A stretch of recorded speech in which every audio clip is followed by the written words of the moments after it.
세상에, 아기가 아니냐? 누가 이 추운 산속에 널 버렸어? 평생 바보라고 손가락질 받으며 산속에서 나무나 하던 나무꾼 덕구. 그가 눈보라치던 밤 나무 대신 핏덩이 하나를 주워왔습니다. 헌데 이 아기 키워보니 그냥 아기가 아닙니다. 6살에 천자문을 떼고 한 번 들은 말은 절대 잊지 않는 하늘이 내린 천재 신동이었던 것이지요. 피 한 방울 섞이지 않은 남의 자식을 지키기 위해 평생 당해온 멸시와 박대감의 무자비한 매질까지 온몸으로 견뎌낸 바보 아비. 바보 같은 나무꾼은 이 천재 아이를 무사히 키울 수 있을까요? 밥맛을 야담을 찾아주셔서 감사합니다. 구독과 좋아요는 큰 힘이 됩니다. 오늘의 이야기 시작하겠습니다. 때는 바야흐로 매서운 칼바람이 몰아치던 어느 겨울이었습니다. 강원도 깊은 산골, 하늘과 땅을 구분할 수 없을 만큼 하얀 눈발이 미친 듯이 날리고 있었습니다. 이런 날씨에는 산에 들어가는 것 자체가 목숨을 거는 일이었지요. 하지만 덕구에게는 선택의 여지가 없었습니다. 나무를 해다 팔지 않으면 그날 저녁 끼니조차 해결할 수 없는 처지였으니까요. 덕구는 얼어붙은 손을 호호 불며 가파른 산비탈을 올라가고 있었습니다. 갈라진 손등에서는 군데군데 피가 맺혀 있었고 해진 무명 저고리 사이로 매서운 바람이 고스란히 파고들었습니다. 아이고, 이거 오늘은 정말 죽을 맛이구만. 덕구는 중얼거리며 도끼를 휘둘렀습니다. 말이 어눌하고 행동이 굼떠 마을 사람들은 그를 바보 덕구라 불렀지요. 쿵, 쿵. 도끼 소리가 얼어붙은 산속에 메아리 쳤습니다. 그런데 그때였습니다. 어디선가 가늘고 약한 울음소리가 들려왔습니다. 처음에는 산짐승의 울음인 줄 알았습니다. 하지만 귀를 기울여 들어보니 그게 아니었습니다. 이 소리가 설마. 덕구의 가슴이 철렁 내려앉았습니다. 그 울음소리는 분명 사람 아기의 것이었습니다. 덕구는 도끼를 내던지고 소리가 나는 쪽으로 허겁지겁 달려갔습니다. 눈밭에 발이 푹푹 빠졌지만 아랑곳하지 않았지요. 그리고 얼마 안 가서 덕구는 자신의 눈을 의심했습니다. 하얀 눈밭 위에 남루한 강보에 쌓인 핏덩이가 버려져 있는 게 아니겠습니까? 아기의 얼굴은 이미 보랏빛으로 변해 있었고 작은 입술은 파랗게 질려 있었습니다. 아이고, 이를 어째. 덕구는 무릎을 꿇고 아기를 들어 올렸습니다. 아기는 너무 차가웠습니다. 마치 얼음덩이 같았지요. 숨이 붙어 있긴 했지만 언제 끊어져도 이상하지 않을 만큼 가늘게만 쉬고 있었습니다. 안 된다, 안 돼. 이 귀한 생명을 이대로 보낼 순 없다. 덕구는 떨리는 손으로 제 누더기 옷을 벗기 시작했습니다. 칼바람이 맨살을 애는 것 같았지만 개의치 않았지요. 덕구는 아기를 제 가슴팍에 꼭 안았습니다. 제 체온으로 아기를 녹이기 위해서였지요. 아가야, 아가야. 죽으면 안 된다. 제발 살아다오. 덕구의 눈에서 뜨거운 눈물이 주르르 흘러내렸습니다. 그 눈물이 아기의 보랏빛 뺨 위로 또르르 굴러 떨어졌지요. 덕구는 아기를 품에 꼭 안은 채 눈보라를 뚫고 산을 내려가기 시작했습니다. 조금만 견뎌다오. 아저씨가 꼭 살려줄 테니까. 발이 미끄러져 넘어지고 가시덤불에 팔이 찢겨도 덕구는 아기를 놓지 않았습니다. 온몸이 얼어붙는 것 같았지만 가슴팍의 아기만은 따뜻하게 지켜냈지요. 얼마나 걸었을까요? 덕구의 초라한 움막이 눈앞에 나타났습니다. 덕구는 비틀거리며 안으로 들어가 아기를 화롯불 옆에 눕혔습니다. 그리고는 입고 있던 누더기를 죄다 벗어 아기를 감쌌지요. 살아라, 아가야. 제발 살아다오. 덕구는 밤새도록 아기 곁을 지켰습니다. 화롯불을 지피고 자기 입으로 죽을 씹어 아기 입에 넣어주고 작은 손발을 주물러 주었지요. 그렇게 밤을 새운 다음 날 아침, 아기가 제법 힘찬 목소리로 울기 시작했습니다. 얼굴에도 혈색이 돌아왔고 작은 손으로 덕구의 손가락을 꽉 쥐었지요. 아이고, 이를 어째 살았구나. 내가 살았어. 덕구는 아기를 품에 안고 펑펑 울었습니다. 평생을 혼자 살아온 바보 나무꾼에게 하늘이 점지해 준 아들이었습니다. 덕구는 아기를 산에서 주었다 하여 산이라는 이름을 지어 주었지요. 그것이 하늘이 엮어준 기적 같은 부자의 인연이었습니다. 세월이 유수와 같이 흘러 7년이 지났습니다. 덕구는 온갖 고생을 다하며 산이를 키웠습니다. 낮에는 남의 집 머스미를 하고 밤에는 산에 올라가 나무를 했지요. 손이 터지고 등이 굽어도 아들 하나 잘 키우겠다는 일념뿐이었습니다. 아버지, 저 왔어요. 어느 날 저녁 7살이 된 산이가 아버지를 찾아 마을 어귀로 달려왔습니다. 산이는 덕구가 일하는 동안 마을 서당 근처에서 시간을 보내곤 했지요. 그래, 우리 산이. 배고프지? 아버지가 오늘 감자를 얻어왔다. 덕구는 아들을 보자 얼굴이 환해졌습니다. 험한 세상에서 유일한 기쁨이자 희망이었으니까요. 아버지, 저 오늘 또 재미난 걸 배웠어요. 그래, 뭔데? 서당 앞을 지나고 있었는데 훈장님이 아이들한테 천자문을 가르치고 있었어요. 저는 밖에서 들었는데 정말 신기해요. 산이는 신이 나서 이야기를 쏟아냈습니다. 덕구는 아들의 이야기를 들으며 슬픈 미소를 지었습니다. 산이가 글 공부를 제대로 배울 수 있도록 해주고 싶었지만 가난한 자신에게는 그럴 능력이 없었으니까요. 산아, 글 공부는 우리 같은 천민들이 하는 게 아니란다. 왜요, 아버지? 글을 알면 세상이 넓어진다고 훈장님이 그러셨어요. 그게 말이지. 에이, 됐다. 우리 산이는 건강하게만 자라다오. 하지만 산이는 여느 아이들과는 달랐습니다. 그 다음 날부터 산이는 서당 창문 밖에 서서 몰래 천자문 외는 소리를 듣기 시작했습니다. 훈장님이 종이에 적는 글자를 눈에 담았고 아이들이 외우는 소리를 귀로 듣고 또 들었지요. 그리고 놀라운 일이 일어났습니다. 한 달 후 산이는 천자문을 통째로 외우게 된 것입니다. 아버지, 들어보세요. 하늘천, 따지 거물현, 누를황. 산아, 그게 다 뭐냐? 천자문이에요. 하늘천자, 땅지차.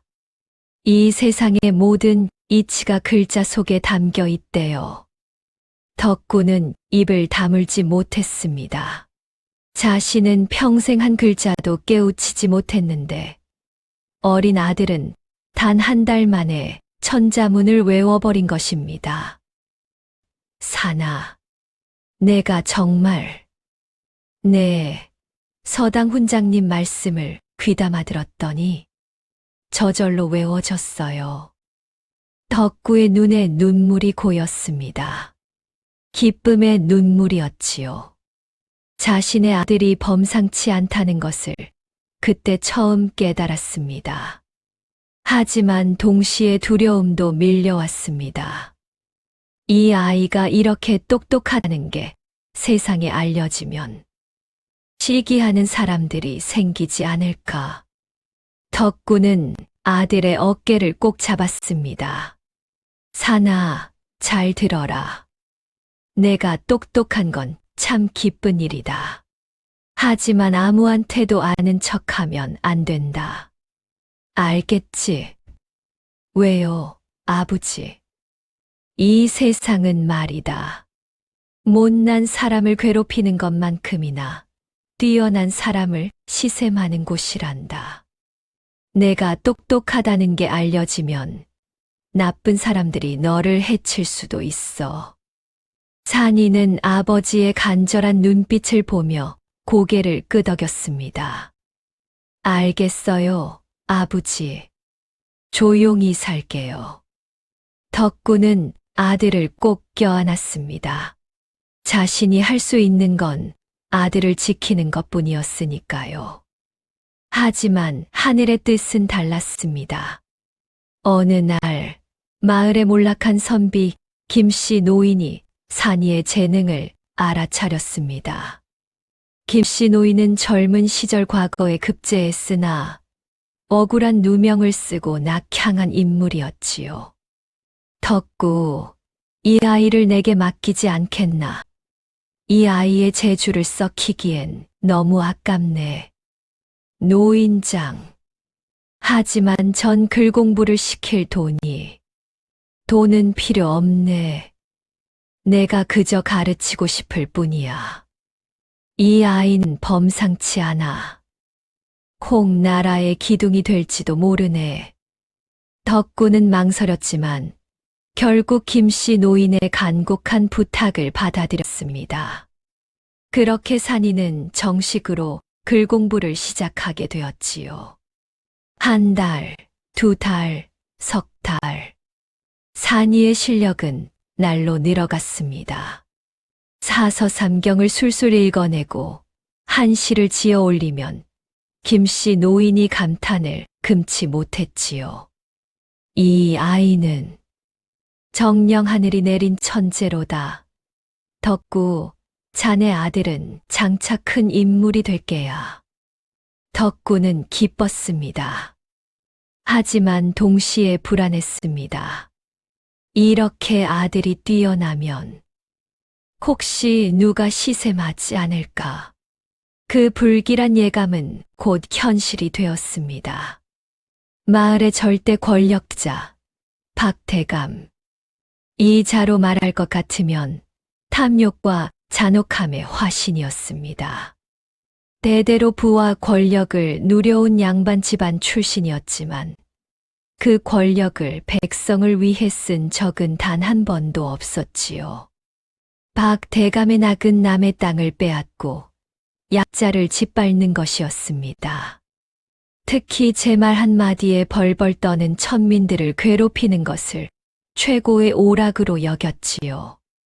하하하, 천한 것들은 밟아야 제맛이지. 개나 돼지나 다를 게 뭐가 있겠느냐. 박대감은 주먹만 한 호박씨를 깨물며 비웃곤 했습니다. 그의 눈에는 백성들이 사람으로 보이지 않았습니다. 그저 자신의 불을 불려주는 도구일 뿐이었지요. 어느 날 박대감은 신복인 노비놈을 불렀습니다. 이놈, 요즘 마을에 무슨 소문이 도는가? 예, 대감마님. 바보 덕구의 아들놈이 그를 깨우쳤다는 소문이 돕니다. 뭐, 그 바보 밑에서 똑똑한 놈이 나왔다고? 박대감의 얼굴이 일그러졌습니다. 천민 주제의 글을 안다. 그것도 자신보다 나을지도 모른다.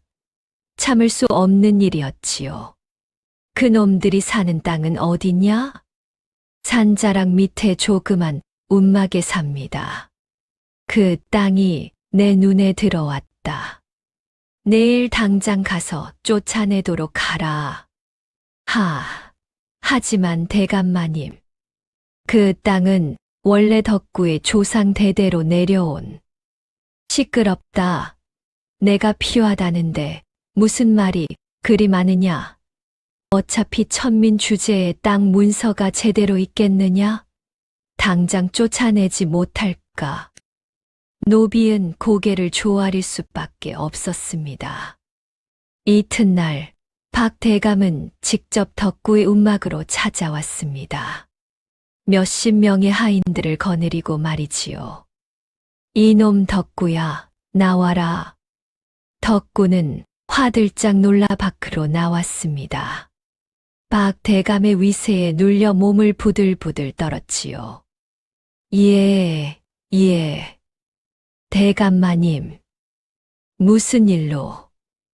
이 산은 원래 우리 집안 땅이었다.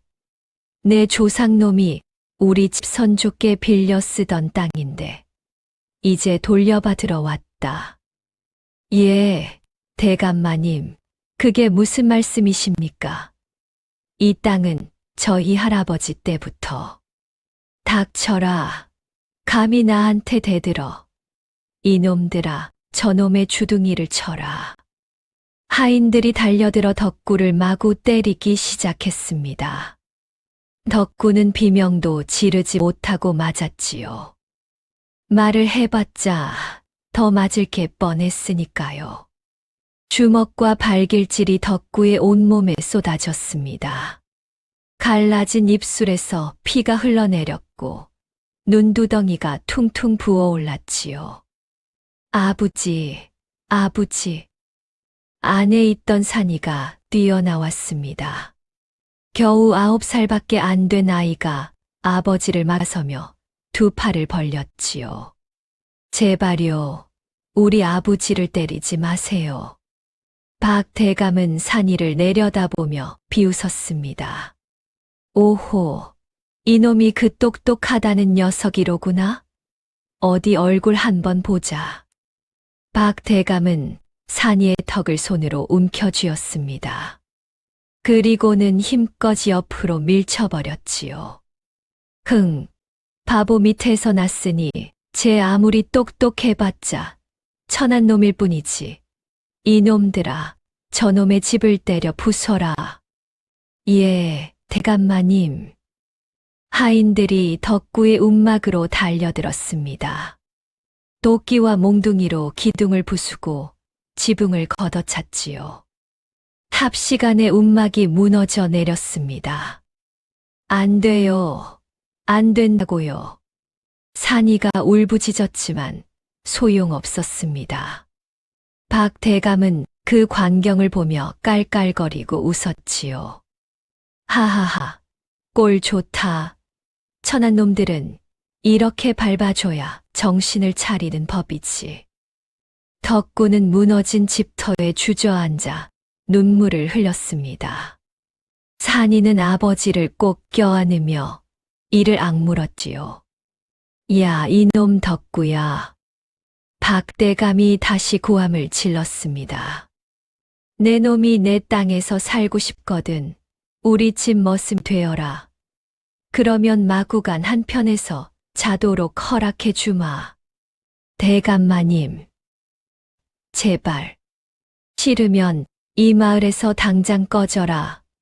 그 똑똑하다는 자식놈과 함께 거지가 되든지. 덕구는 고개를 땅에 박았습니다.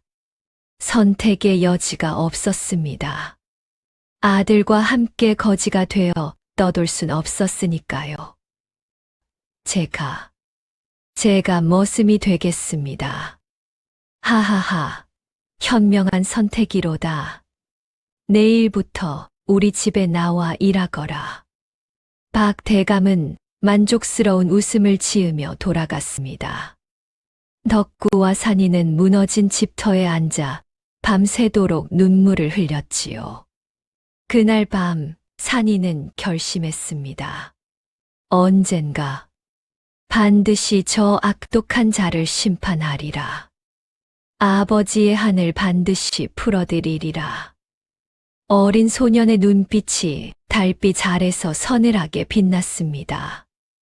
박대감의 횡포는 날이 갈수록 심해졌습니다. 덕구는 새벽부터 밤늦게까지 박대감 집에서 온갖 허드렛 일을 했습니다. 말똥을 치우고 짐을 나르고 매질을 당했지요. 하지만 한 번도 불평하지 않았습니다. 아들 하나만 안전하다면 그것으로 좋겠으니까요. 하지만 박대감은 그것으로 만족하지 않았습니다.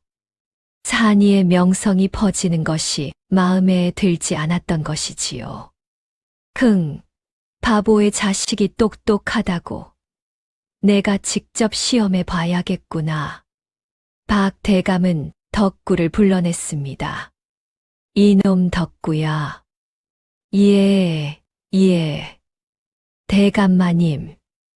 내 아들놈이 똑똑하다는 소문을 들었다.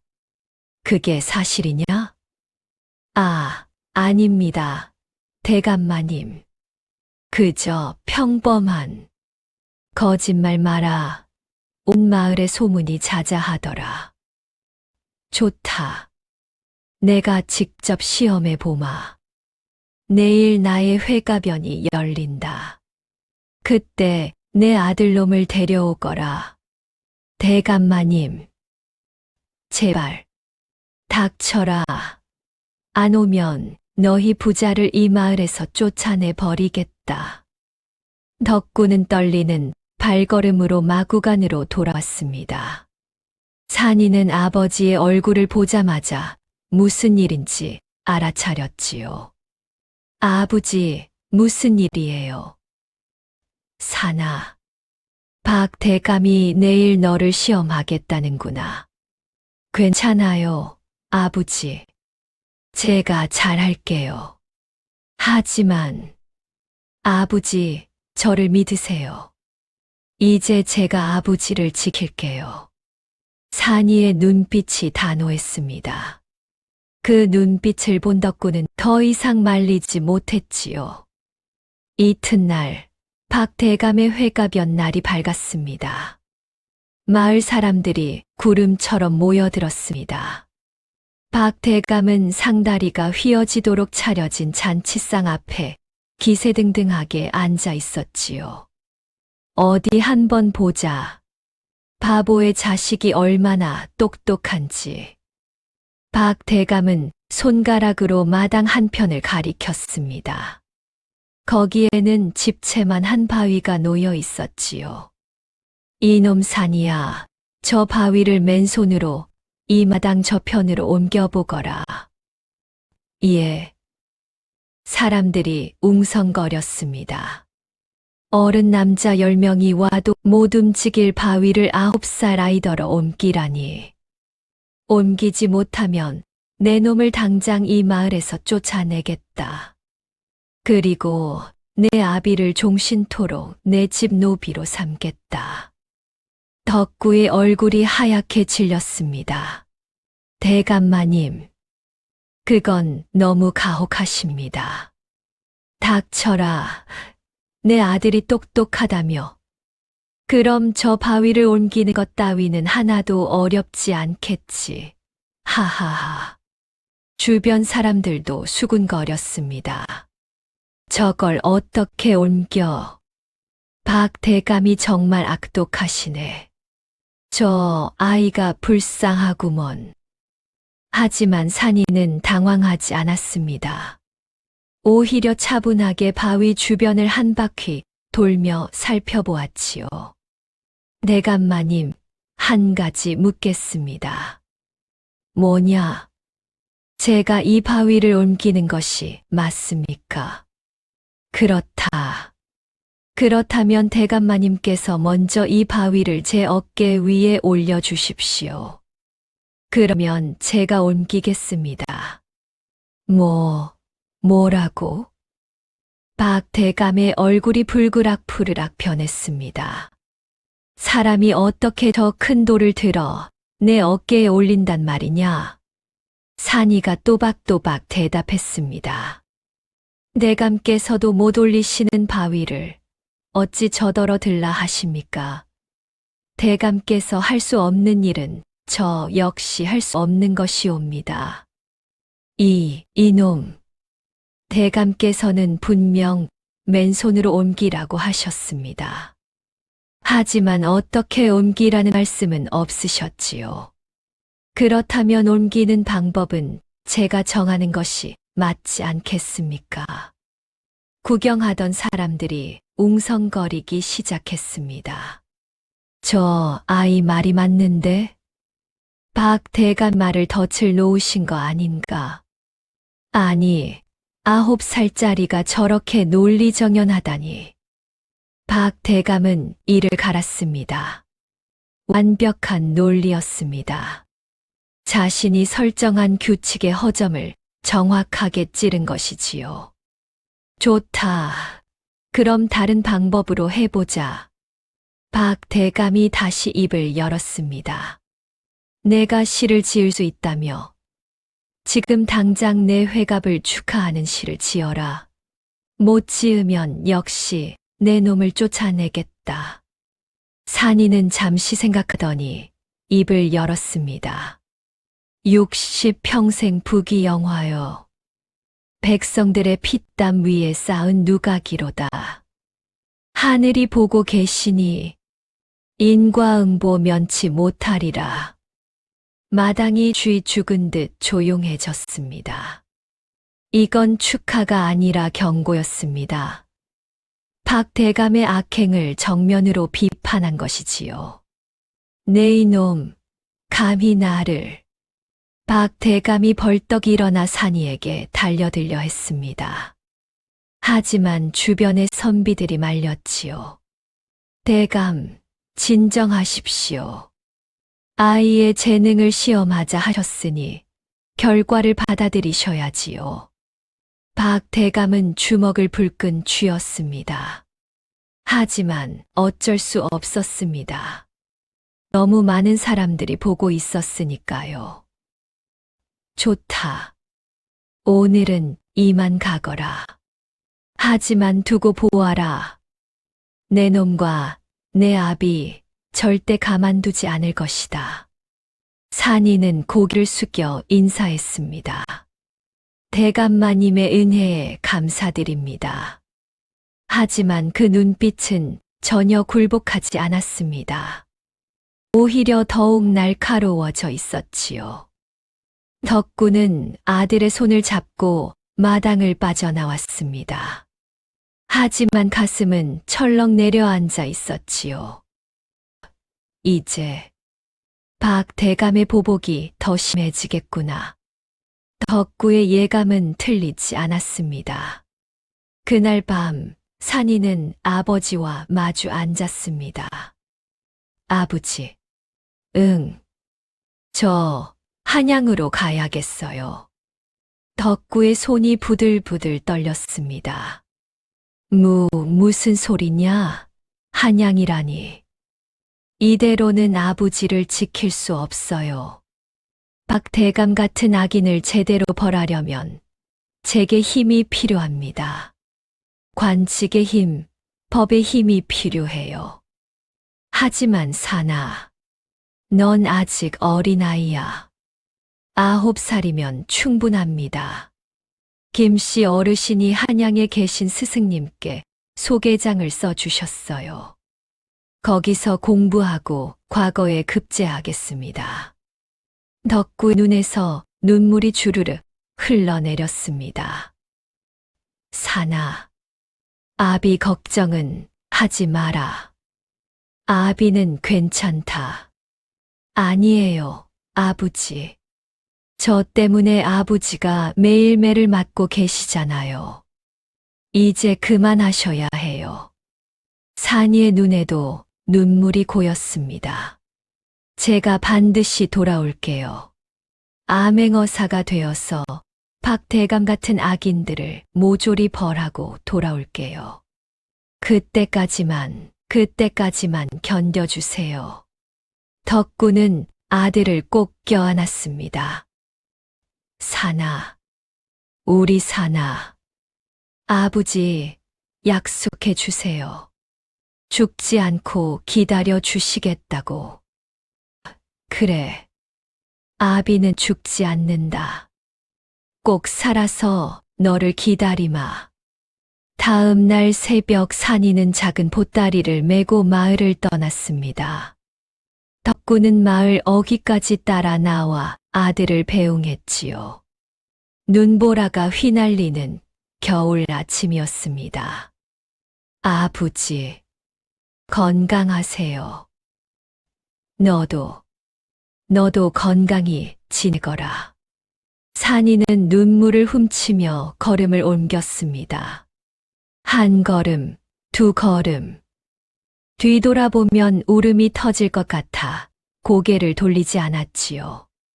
덕구는 그 자리에 서서 아들의 뒷모습이 완전히 사라질 때까지 지켜보았습니다. 눈발이 덕구의 어깨 위에 소복이 쌓였지요. 사나, 꼭 돌아오너라. 아비는 여기서 기다린다. 그렇게 부자는 이별했습니다. 세월은 유수와 같이 흘러갔습니다. 그동안 덕구는 지옥 같은 시간을 보냈습니다. 박대감은 산이가 떠난 것을 알고 더욱 가혹하게 덕구를 부렸지요. 이놈 덕구야, 내 자식놈은 한양 가서 죽었나 보구나. 하하하.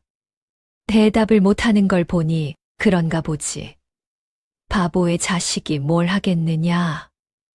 덕구는 하루에 한 끼도 제대로 먹지 못했습니다.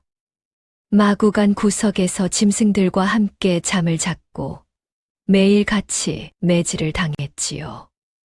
이놈, 일을 이따위로 하냐. 한 대 맞아라. 아직도 정신을 못 차렸구나. 또 맞아라. 덕구의 등은 회초리 자국으로 뒤덮여 있었습니다. 허리는 굽었고 머리는 백발이 되었지요. 하지만 한 번도 쓰러지지 않았습니다. 산이가 돌아올 때까지 죽지 않고 견뎌야 한다. 밤이 되면 덕구는 마구간 구석에 앉아 하늘의 별을 올려다봤습니다. 사나, 너 잘 있지? 건강하게 지내고 있지? 아비는 괜찮다. 걱정 마라. 겨울이 오고 봄이 오고 여름이 지나고 가을이 왔습니다. 그렇게 15년이 흘렀지요. 덕구는 이제 늙고 병든 노인이 되어 있었습니다.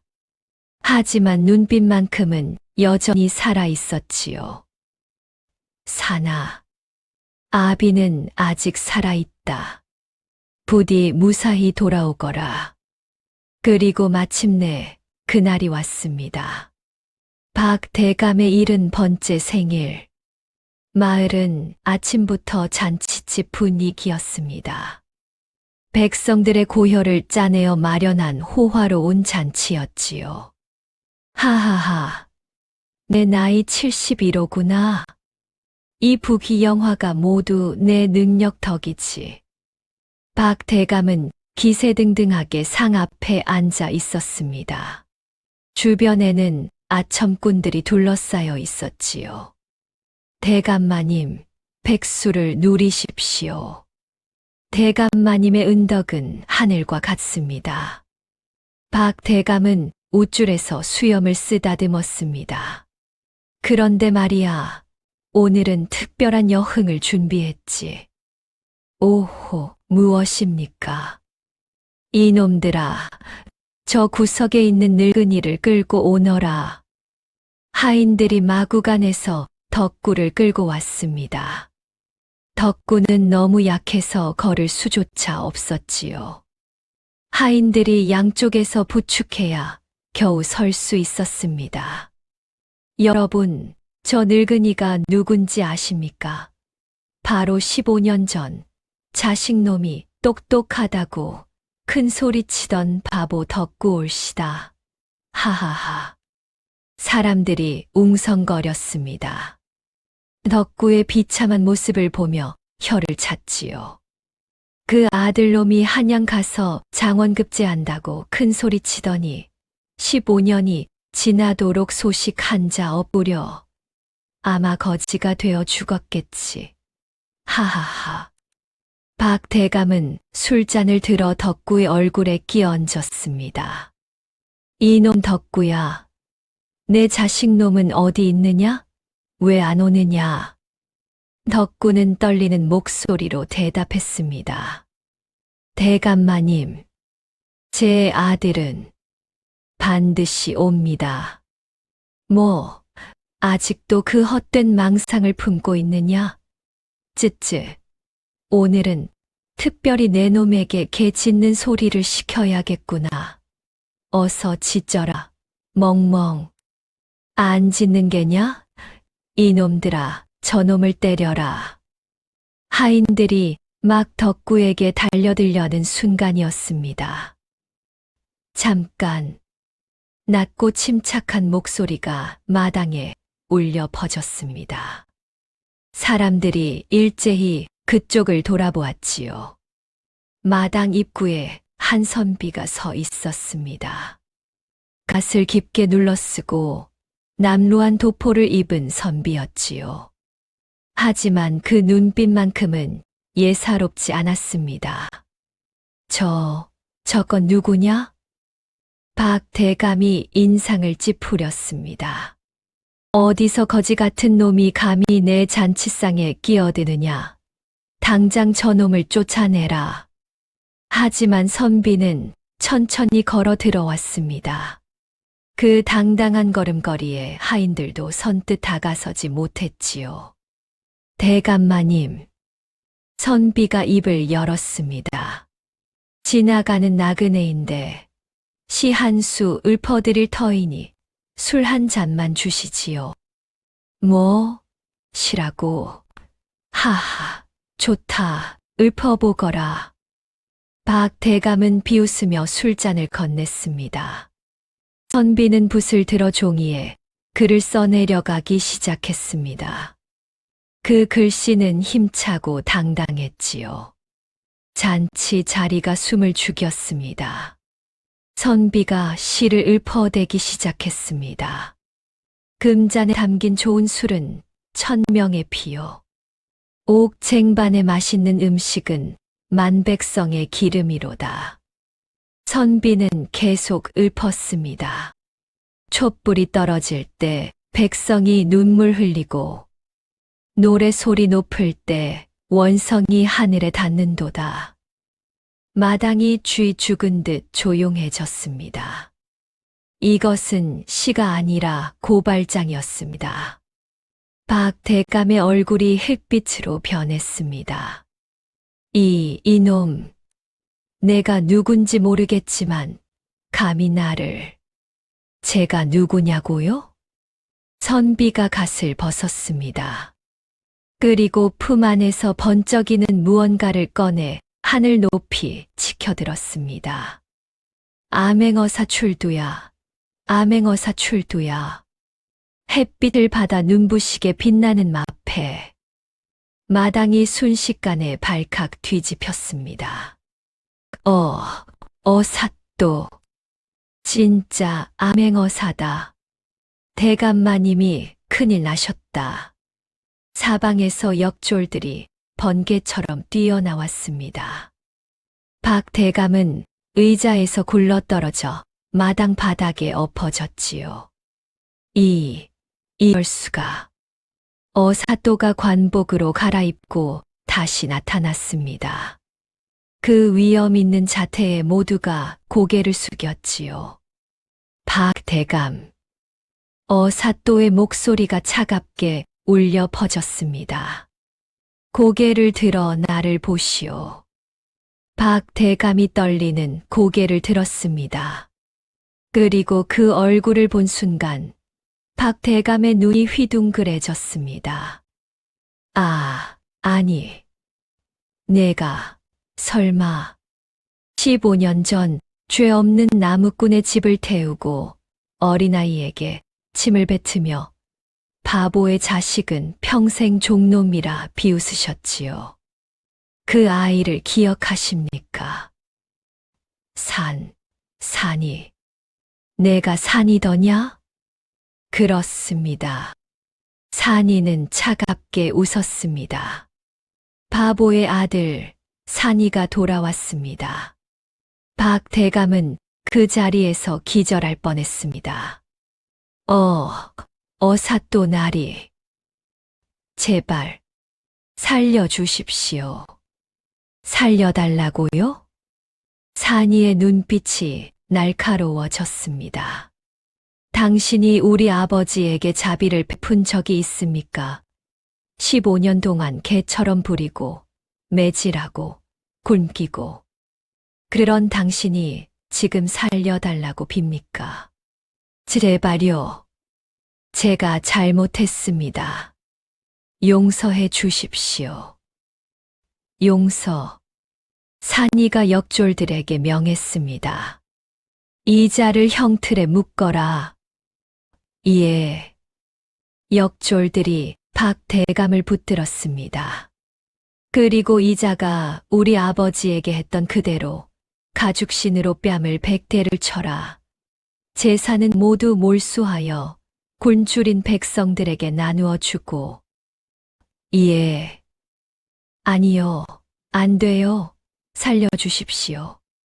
박대감의 비명이 마당에 울려 퍼졌습니다. 가죽신이 박대감의 뺨을 때릴 때마다 마을 사람들은 10년 묵은 체증이 내려가는 듯 환호했습니다. 잘했다. 천벌을 받는구나. 어사또 날이 만세. 그 광경을 지켜보던 덕구의 눈에서 눈물이 주르르 흘러내렸습니다. 산아, 우리 산이. 산이는 아버지에게 달려갔습니다. 화려한 관복도 어사또의 위엄도 모두 내던지고 그저 아들의 모습으로 돌아가 아버지를 껴안았지요. 아버지, 못난 아들이 이제야 왔습니다. 산아, 내 아들 산아. 두 부자가 부둥켜 안고 우는 모습에 마을 사람들도 모두 눈물을 흘렸습니다. 15년 만의 재회. 바보 나무꾼과 천재 아들의 감동적인 재회였습니다. 박대감은 모든 재산을 몰수당하고 유배형에 처해졌습니다. 한때 마을을 주름잡던 권력자는 거짓골로 팔도를 떠돌게 되었지요. 엄동설안의 남의 집 문전에서 구걸하며 자신이 저지른 악행을 뼈저리게 후회했다고 합니다. 아이고, 내가 왜 그랬을까? 천벌이로구나.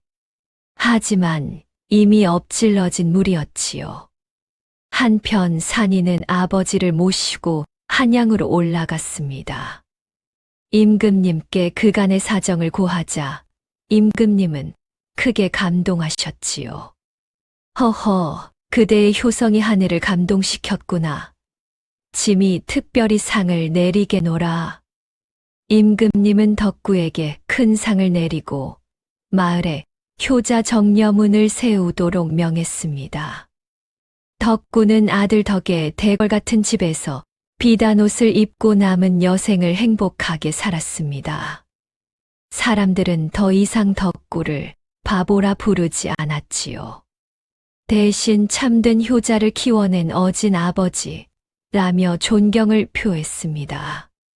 산이는 이후에도 청렴결백한 관리가 되어 백성들의 억울함을 풀어주는 조선 최고의 어사로 역사에 이름을 남겼답니다. 어느 날 덕구가 아들에게 물었습니다. 산아, 내가 한양에서 15년 동안 어떻게 지냈는지 들려줄 수 있겠느냐? 산이는 아버지의 손을 잡으며 미소 지었습니다. 아버지, 저는 매일 밤 아버지를 생각했습니다. 추운 겨울날 저를 품에 안아 살려주신 그 따뜻함을 잊은 적이 없습니다. 사나, 아버지가 주신 사랑이 저를 여기까지 오게 했습니다. 그 사랑을 이제 백성들에게 돌려주려 합니다. 덕구는 아들의 머리를 쓰다듬었습니다. 우리 산이 정말 장하구나. 그렇게 부자는 행복하게 살았답니다. 자, 여러분. 오늘 준비한 이야기는 여기까지입니다. 바보라 놀림받던 나무꾼이 눈보라 속에서 준 아기. 그 아기가 자라 암행어사가 되어 아버지의 한을 풀어주었습니다. 정말 통쾌하지 않으셨나요? 여러분은 이 이야기에서 어떤 교훈을 얻으셨나요? 댓글로 자유롭게 남겨주세요. 재미있게 들으셨다면 구독과 좋아요, 알림 설정까지 꼭 눌러주시는 거 잊지 마시고요. 다음에도 가슴 뻥 뚫리는 시원한 이야기로 찾아뵙겠습니다. 시청해 주셔서 감사합니다.